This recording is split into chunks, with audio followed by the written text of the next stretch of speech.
the limitations in the playoffs, especially in that OKC series.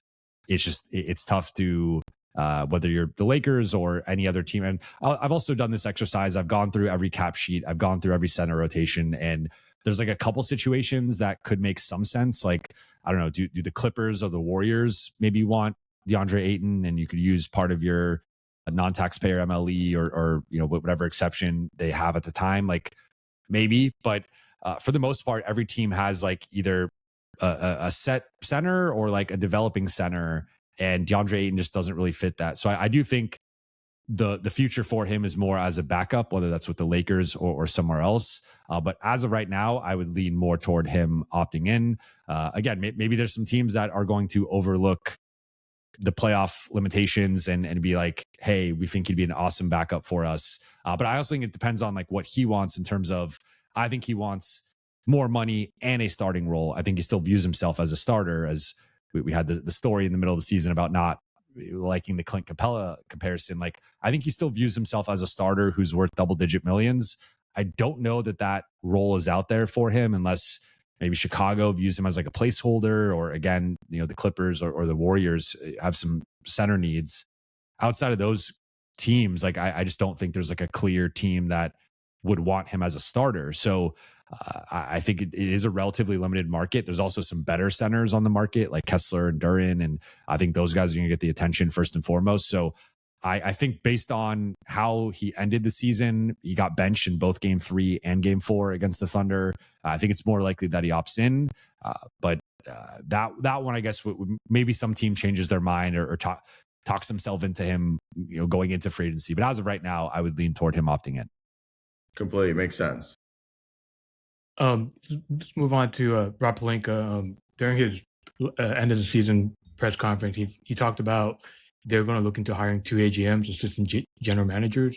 And I also heard that they're also looking to hire a lot of other personnel. Like they're going to hire a lot of scouts, I heard. I'm sure you've heard the same things. Have you heard of any other like maybe parts? I know they're doing like a whole like facility revamp, and they moved South Bay to Palm Springs. Honestly, I don't know how that's going to work out in terms of the player movement up and down. Like, it's kind of tough if you're going from the same facility. Now a lot of traffic. That's a tough drive. Exactly. So like, what else have you heard in terms of like what resources they're kind of putting into with Mark Walter there now?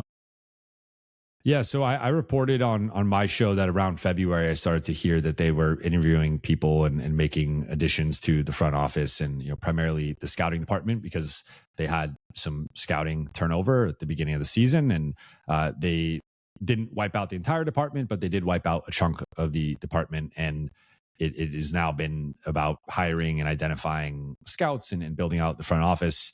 But my understanding is like the goal is to modernize the front office and get it more in line with the top front offices around the league. So I think it's both a quantity and quality thing. They are canvassing the league right now, trying to find the best and brightest young minds in front offices and who are people that they can make competitive offers to bring in.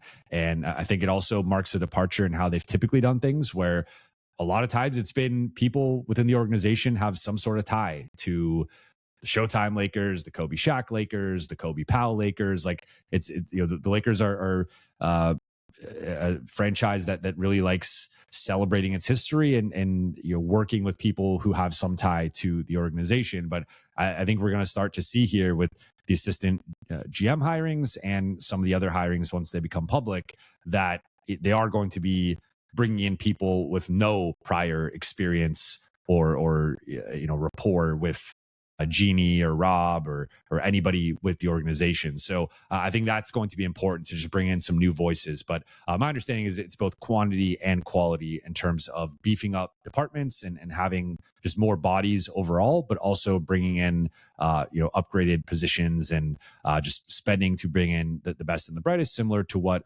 Mark Walter and his group did with the Dodgers. So they are taking the Dodgers blueprint to a degree and really trying to bolster the front office, because that's an area that you can spend as much as you want in that regard, right? There's no salary cap on how many people you have in your analytics department or your pro scouting. The pro scouting has been an issue for them going back to 2019, where they have not had the appropriate level of pro scouting. So like I think that's going to be a really important thing for how, like, even just looking forward, like how they draft, how they sign free agents, like this is all like intel that they're getting in terms of what contracts the guy might have or who's available on the market. Like these are things that if you go to Lakers home games, like it's full of all these scouts from other teams that are there, and they're doing their due diligence and like scouting, but also getting intel. And like the Lakers haven't had that for several years. So I think it's important that they take that step and are fully modernized. I think they've made some incremental progress over the last few years, but like this is the final push here, I think, to truly try to compete with the best front offices and organizations in the league. Speaking of like organizations, we're seeing the Portland Trailblazers obviously have a bunch of turnover. Yeah. Yeah. I mean, I feel bad for all, like, obviously today, Yeah, I just meant in general, it's been like a really rough situation, but obviously, really unfortunate what happened today. Yeah, 100%. And I think it's more the laughing part is more of like what was being reported and what's gone on.